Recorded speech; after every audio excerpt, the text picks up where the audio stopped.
Just a quick preamble to the session.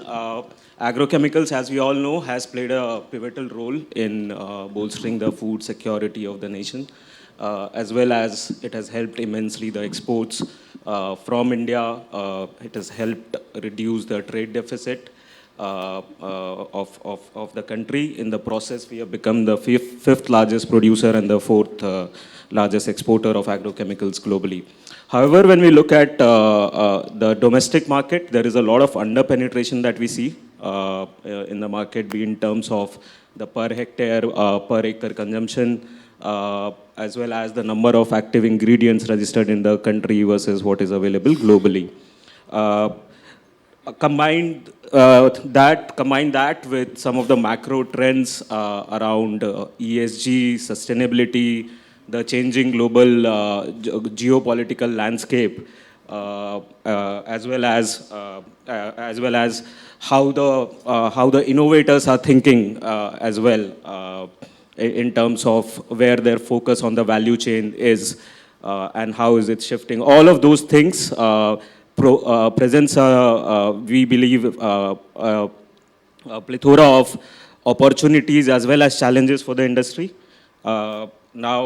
So what we'll try and do over the next 30-40 minutes is hear from some of the leading representatives from across industry, the social sector, the academia, to try and understand how they are responding to each of these trends as part of their organization, and more importantly in collaboration with other stakeholders, right? With this, I'll like to start what's happening here at home, and I'll in fact invite Mr. Vidyarthi to probably talk about the under-penetration in the Indian market, and you working very closely with the rural economy and farmers, right? So when you talk about this under-penetration, when you talk about doubling the farmers' income and the state that is there today, how do you see this panning out, right? With and without agrochemicals, and then what role can agrochemicals play in really bringing to life this Bharat to India Connect? Sure. Right? Thank you so much, Udip. And thank you for prepping us, basically. That was fantastic. I mean, this is one of the panel discussions I really like, getting the questions beforehand. So let's put for a second, I've been hearing this for last hour and a half. I want to put farmers back in the focus right now and understand what is the opportunity we have as far as agriculture is concerned. I think that gets lost a lot of times when we are really focused on a particular segment of agriculture. Let's put a whole picture, a holistic picture in front of us. In 30 years, we will not have enough food to feed 10 billion people in the world. Another 2 billion are going to show up in 30 years. We don't have enough food. In India, we are going to be having another 300 million people. We don't have food today. We are not feeding people. I just downloaded a Lancet report. A per capita consumption as recommended should be about 2,000 calories for women, 2,500 calories for men. We are feeding not even close to our people. And on top of it, there are another 200 million going to show up. So we will not have enough food, not just in India, globally. That's the biggest opportunity for India. Why? We are sitting with the second largest arable land in the world, 160 million hectares, 176 million hectares in the US, 160 million hectares in India. With the largest agri-resource, 145 million people who understand agriculture. That's the number of farmers we have. We have the second largest irrigated land in the world, 68 million hectares of irrigated land. With those dynamics, I'm a business person, with those dynamics, you can really create an amazing industry which can become the feeding bowl of the world. That's the opportunity we have. And that opportunity should drive every constituent, whether it's agrochemical, whether it's technology, whether it's anything else. Now, what is wrong with what is the problem? Why that is not getting realized in today's environment? With all I said, huge opportunities, huge basic constituents as far as agriculture is concerned, but our productivity per hectare is among the worst in the world. So all of that we were talking about today, oh, we should increase agrochemical from this percentage to that percentage per hectare. No one talked about where should be my productivity as far as per hectare is concerned. It's the worst in the world. To give you some data, our wheat per hectare, we grow about 2.4 tons per hectare. Best in class in the world is 8.9 tons per hectare. Rice, 3.8 per ton per hectare. Best in class is 12 tons. Vegetables, 13.68 tons per hectare in India. Best in class is 76 tons. No one is talking about where we should use agrochemicals to enable productivity improvement. Now, if you connected all the dots, where you have the largest arable land, you have the best manpower available, and you have the lowest productivity, now all of a sudden, if you used agrochemicals in the right way to answer the question, the right way to enable productivity increment, then you become the feeding bowl of the world.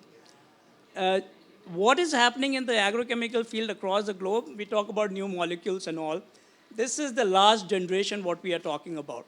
There is a company, Microsoft, and there is this gentleman, Satya Nadella. He wrote his autobiography a few years ago. He mentions 3 technologies where Microsoft is going to go and bet its future. AR, VR, artificial intelligence, and quantum computing. Quantum computing today is $1 trillion technology. Everybody in technology area is investing in quantum computing. The first project which Microsoft is using to prove in quantum computing is redesigning of fertilizer. Fertilizers were invented in 1914 by Haber and Bosch. Very complex, very inefficient way of manufacturing fertilizer. First project of $1 trillion technology, which is being used by Microsoft, is to redesign fertilizer. That's the kind of cutting edge work is happening in developing in fertilizers. Indigo Ag, just do a search on it. It spent few $1 billion on figuring out what microbes to really coat on seeds to increase the productivity of the seed 10 times. So this is what is happening in the field, and we should really focus on how to make India a global food giant by enabling the productivity enhancement. So the focus of the agrochemical industry should be, how do I increase the productivity of the farmers by still enabling the soil degeneration not happening. So maintaining the soil quality or improving the soil quality while increasing the productivity, I think that's how you're going to really increase the rural economy in a very, very significant way. Thank you. Thank you for that elaborate answer. And that's like music to the ears of this audience, right? So agrochemicals, we need more agrochemicals to improve the productivity for sure. At the same point of time, we need to look at sustainable ways to do so. So thank you so much for that. Talking about some of the cutting edge stuff, I'd like to move on to Dr. Srinivas. Doctor, if you can talk about, I know I'm moving away from the script a little bit, but if you can talk about, from an academia point of view, what are the 2-3 areas which will really benefit from investments in R&D investments across the value chain in the agrochemical sector? So if you can throw some light on that. And a follow-up to that also would be the collaboration that can be driven across the different stakeholders. Probably it's a nice forum for you to pitch for some funding as well. But yeah, can we have a mic for Dr. Srinivas, please? Hi, good evening. So I'm Dr. Srinivas, came from CSR. We work a lot of research in agrochemicals. So what we are doing for the last 2 decades in these areas. And then, the question is asked, what are the R&D areas that can, change?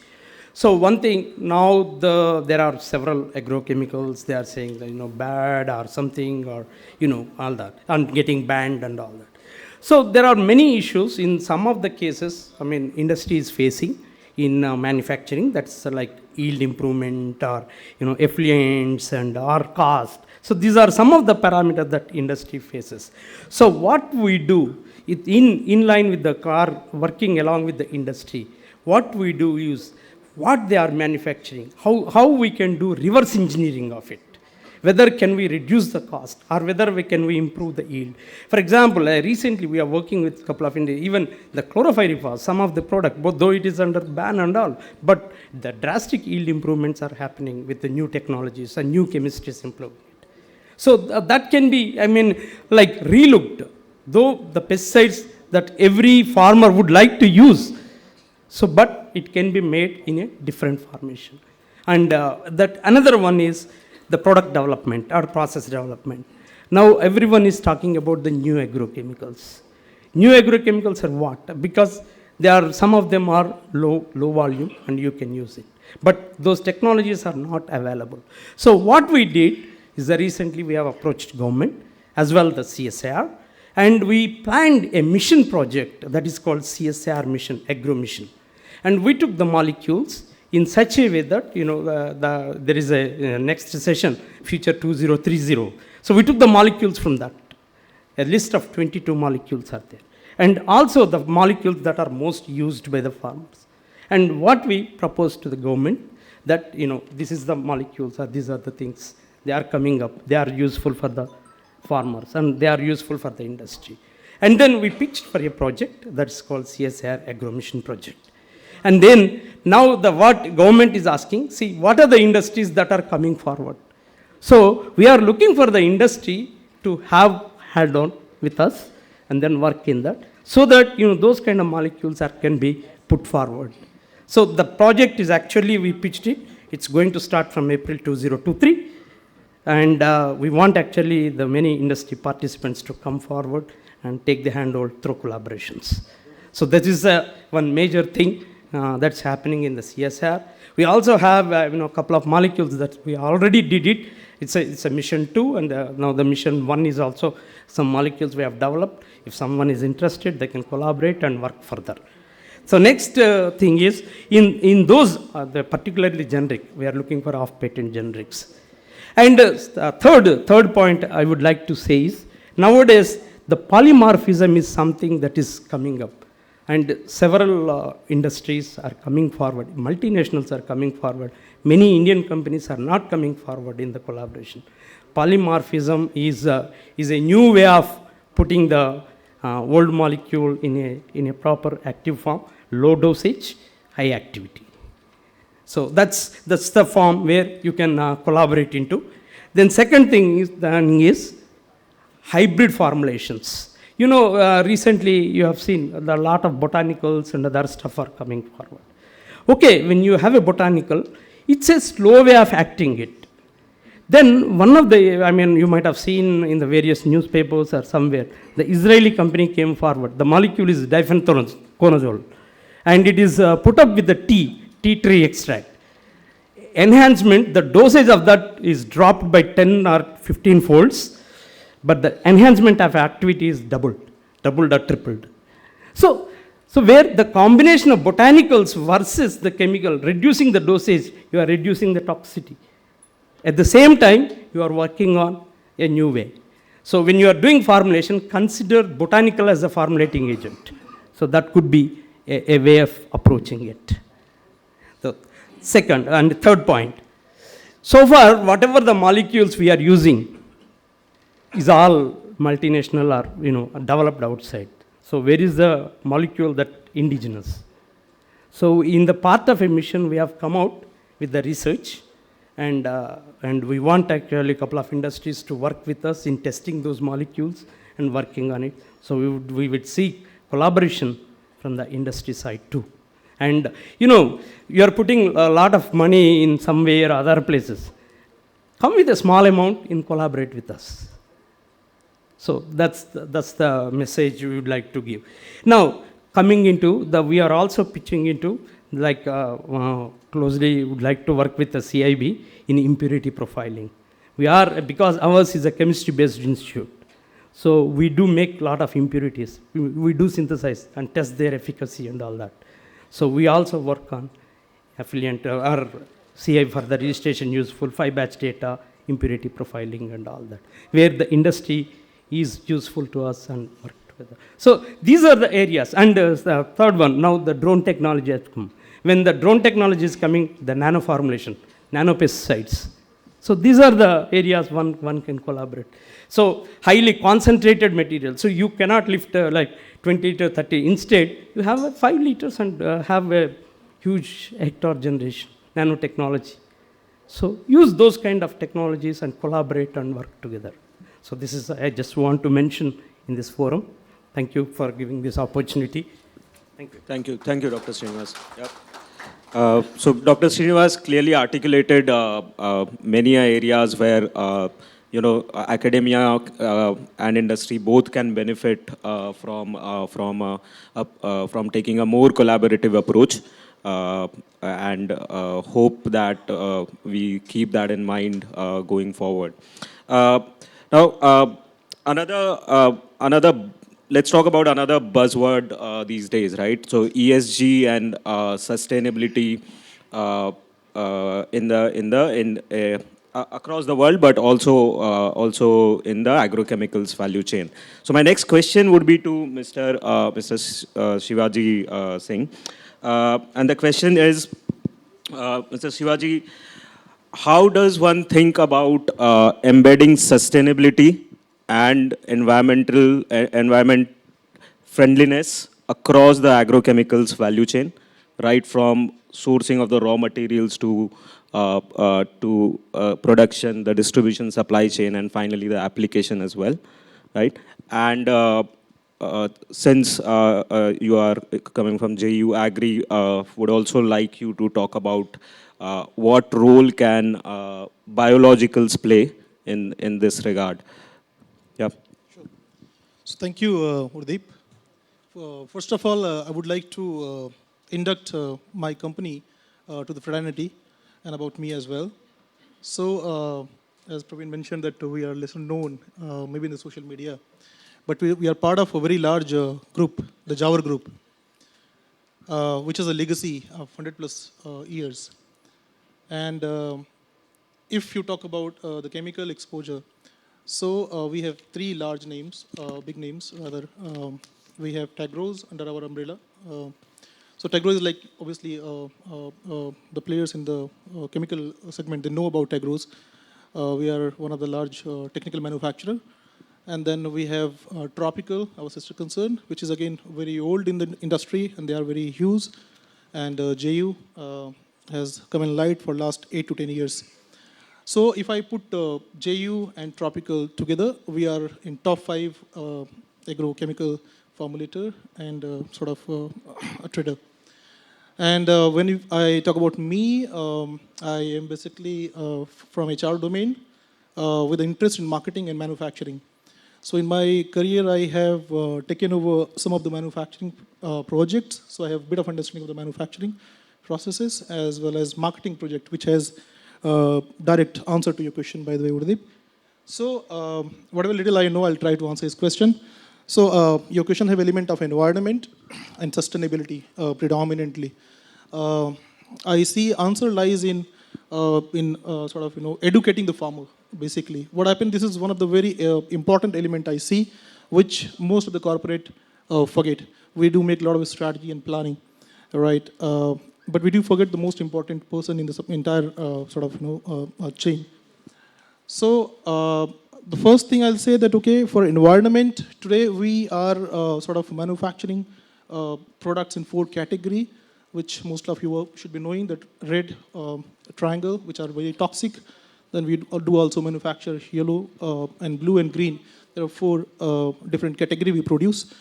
So if you see majorly it's red and yellow, and I see corporates and government bodies, both of the parties are taking interest to reduce the toxicity so that we can lessen the stress on environment. So in corporate are taking serious initiative right? And we want to manufacture more and more products which fall into blue and green category, which are safe and less hazardous. So it's important that farmer should also know, right, the category of the product so that he can choose wisely what is good for the farm and the environment. Second question was to do with the biological. Yeah, JU is a leading name. We do have a huge range of biological product, and I see industry, the peer, they are taking interest, and a lot of big names are coming into this segment, which is attractive in terms of obviously trade. Also, which is very sustainable sort of solution to the environment to de-stress environment this thing. So JU is taking lead, and we have come up with our R&D facility where when we are planning, we have some products in the pipeline, which is to do with de-stressing the environment stress which we have today. And the fourth most important thing wherever I go, I talk is pyramid of influence. The moment you talk about pyramid of influence, how farmers get influenced. Number one are universities and institutions, government institutions. Second are the big farmer. Whatever they do, they influence the community. And third, I see is what you call our dealer network. So dealer obviously have direct influence on the farmer. Fourth is media and our employee who connect with the farmers. So I see that government, corporates, dealer network, and the corporates and media have to collaborate and to make sure that information reaches down to the farmer level. I remember one project which I carried in the past where we connected 1,200 farmers to double their income. We did it practical, and challenge was how to educate the farmer, right? For sustainability, keeping sustainability point of view in the mind. So we end up sort of feeding them in terms of giving them information on entire crop cycle management. At the end of the year, they were satisfied, and obviously they increased their yield with less investment in the farming. So my summary to, or maybe my submission to the question is for sustainable, sustainability of the productivity of the farmer. It's very important to educate the farmer. And we can take use of technology, which we did, right? So using technology, obviously, we can educate the farmer. That's how we can achieve the goal of sustainability in the farming stuff. So thank you, Radeep. Sure. Thanks, Shivaji. And I'm so tempted to ask Mr. Vidyarthi how the farmer would think about some of these opportunities. But sorry, sir, in the paucity of time, we have to probably move on to other questions. Sorry, I'm so tempted to ask a follow-up question to you, but I'll give the time to audience probably. Yeah. So moving on to another theme that we wanted to touch upon, and that is exports. And we have seen a lot of talk about China plus one, India becoming export hubs for not just agrochemicals, multiple industries, so on and so forth. And herein, I would like to invite Ms. Anuja Kaidan from Corteva. And my question to her would be, amidst all these geopolitical landscape changes that we see around us, the talks of China plus one, Mr. Agrawal talked about various factors that make India as an attractive CDMO destinations, IP protection, large pool of researchers, etc., and so on and so forth. How do you see from an MNC perspective, can India really become, or has it all the ingredients to become a large manufacturing hub? And how real is this China plus one thing that we are talking about? Sure. Thanks, Sudeep. I would say that India is already a huge manufacturing hub. The question now is how to ensure that that momentum is continued and we can further strengthen it. So I will not go into the data details because presenters before us have talked a lot about it in much detail. Few points to keep in mind for us would be that, firstly, manufacturing ecosystem cannot be looked in isolation. We have to ensure that it is backed up by the bilateral trade relations, which is extremely, extremely important. Secondly is around R&D incentivization. If there is no incentivization, the actual value addition will not happen here. Thirdly is around a triple helix model of innovation, which will be academia, government, and the private sector collaboration to drive that innovation, both path-breaking as well as the incremental one. And lastly, the sufficient data and IPR protection to ensure that all those investments and efforts are coming into the country. We need these protection mechanisms. If we drop even one of these balls, what will happen is that India will turn into a low-cost manufacturing hub and not exactly a value creation hub. What we really need right now is to ensure that there is a sustainable momentum to have India as a value creation game. Secondly, I think in last couple of years, all of us have noticed the impact of pandemic on global supply chains. India still has a lot to do in that terms. We are still dependent on other nations for the supply of raw materials, technical intermediaries, and everything. Given our geopolitical alignments and the various tussles and concerns, there's always an impact of that on the trade relations. So how do we ensure that that red flag goes away? By the government investing into or incentivizing creation and manufacturing of those basic raw materials. Thirdly, and which is very important and gaining momentum now, is around the competitive advantage. Company like ours, which are very R&D focused, will constantly move towards more of a asset-light model.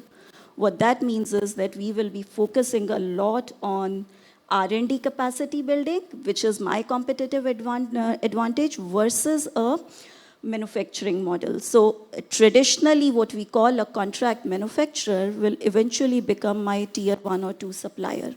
So that contract manufacturer is not simply supplementing my supply chain, but it is a crucial component of that supply chain. We are also dependent on that.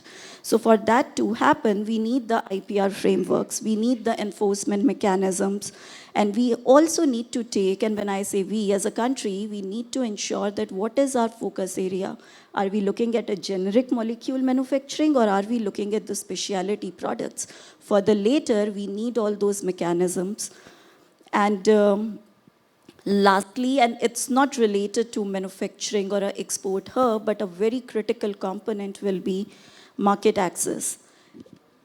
If we really want to attract investments into the country directly or through our ecosystem viewpoint, what we really need is that these technologies, these newer technologies where the impact of innovation is not too much on the environment and on more sustainable or greener chemistries, they should get an accelerated access to our local market as well. Otherwise, it's simply ironical if we are manufacturing it in our backyard and exporting it to the world, empowering all the farmers, but our own farmers are not empowered enough. And that will determine how much interest the global companies will have interest in India to bring all those investments, not just my investment, but that entire supply chain investment into the region. And that will be one of the biggest driving force for a lot of MNCs. Yeah, wonderful, wonderful. Just to add to that, if given these trends, global innovators wanting to focus on specific parts of the value chain where they have the competitive advantage, be it at the start on the R&D side or on the customer ownership side, which again you would not want to lose on. Hence, a lot of manufacturing being outsourced out of some of these companies, right? So some of the MNCs are already way ahead versus others, and others have an stated intent to catch up. That combined with some of the policies and other ingredients on the domestic side that you talked about, we at Carney also believe that India has an opportunity of almost $1.5 to $2 billion of CSM, what we call the contract manufacturing opportunity over the next 4 to 5 years, which is significant, and that's the base case scenario that we are in fact working with. With some of the things that you talked about falling in place, it can go up further. So exciting times for all of us.